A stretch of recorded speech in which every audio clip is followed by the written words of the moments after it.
আমরা বিভিন্ন জায়গায় সার্ভে করছিলাম। সার্ভে করতে গিয়ে দেখতে পেলাম যে 1 বছর ধরে বিভিন্ন স্কুলে অনেকে সাইকেল পায়নি, যে সাইকেলটা দেওয়া হয় সরকারের পক্ষ থেকে, সেই সাইকেলটা পাওয়া যায়নি। ঠিক তেমনই মারুগঞ্জ হাই স্কুল, সেটাও ব্যতিক্রম নয়।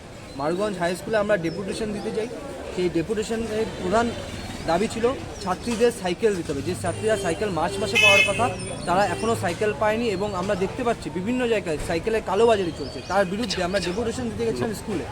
আমরা ডেপুটেশন দেওয়ার সময় গিয়ে দেখলাম HM নেই, এমনকি TICও নেই, কেউ উপস্থিত নেই। সেই সময় সেখানকার মেয়েরা স্বতঃস্ফূর্তভাবে আমাদের সাথে যোগদান করে এবং আমাদের সাথে SFIয়ের সাথে, ভারতের ছাত্র ফেডারেশন কোচবিহার জেলা কমিটির সাথে রাস্তা অবরোধ করতে বাধ্য হয়।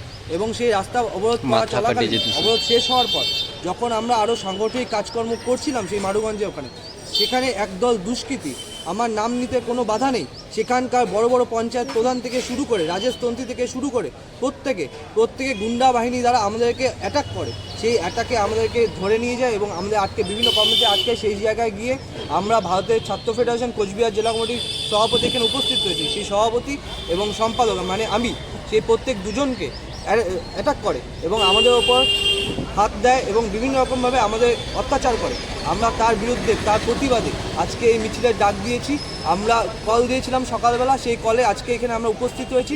আমরা প্রতিবাদ করছি, ধিক্কার জানাচ্ছি এই রাজ্য সরকারে এবং সেখানকার যারা এই কোচবিহার জেলা বিভিন্ন বড় বড় নেতা রয়েছে, তৃণমূলের নেতা মন্ত্রীরা যারা রয়েছে, তাদের কাছে জানান দিতে যাচ্ছি যে আগামীতে যদি এইভাবে বাধা বিপত্তি আমরা সম্মুখীন হই, আগামী দিনে ছাত্রছাত্রীদের দাবি দেওয়া নিয়ে লড়াই করতে গিয়ে যদি আমরা অ্যাটাক হই, আমরা ভয় পাচ্ছি না, আমরা রাস্তায় আছি, আরও বৃহত্তর আন্দোলন করতে বাধ্য হবো এবং আমরা আগামীতে আরও বৃহত্তর আন্দোলনের পথে হাঁটবো।